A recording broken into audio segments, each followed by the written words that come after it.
Welcome to the 2-minute toolbox. Today we're looking at the distinction between controlling and managing. Why this came up for me this week.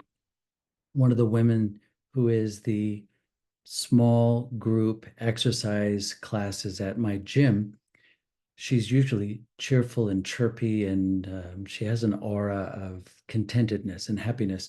But I saw her a little tender and soft, and I asked her what was going on. And she was describing some past things going on in her head. You know what I'm talking about. Things in the past that didn't turn out the way you wanted them.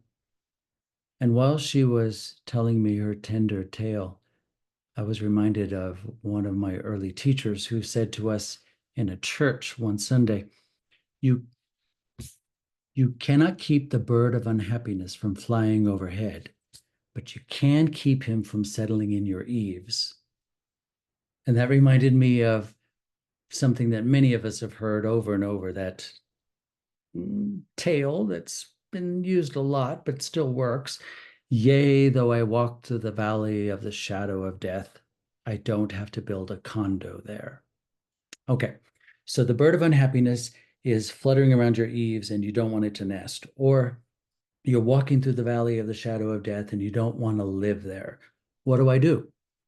Well, this week on LinkedIn, I found a connection. His name is Dr. Rich Blonna. And Dr. Rich Blonna was talking about the difference between managing and controlling. So I can't necessarily control my thoughts or control my emotions, but I can definitely manage them. And he suggests that there are 4 distinct ways to manage. Firstly, he says, controlling is what happens when you need to regulate something. For example, when you want to take a hot shower, you control the water temperature by turning up or turning down the hot or the cold, and then you test it and then you get in.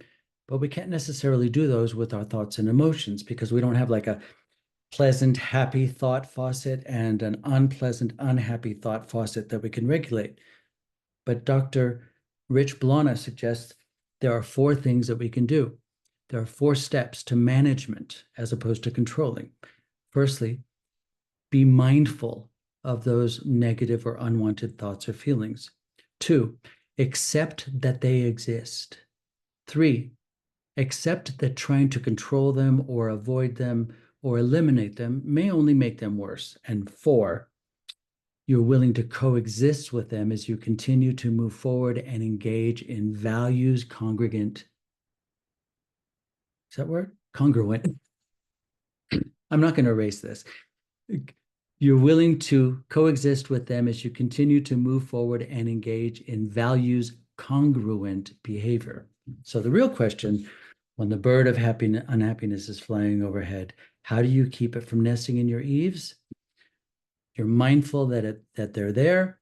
You accept that they're there. You accept that trying to control it, avoid it, or eliminate it is probably not going to help. And 4, you coexist with them while you move into the congruence of your values. So you'll have to ask yourself, what do you really stand for? That's a good thought for this week, isn't it? I look forward to your comments.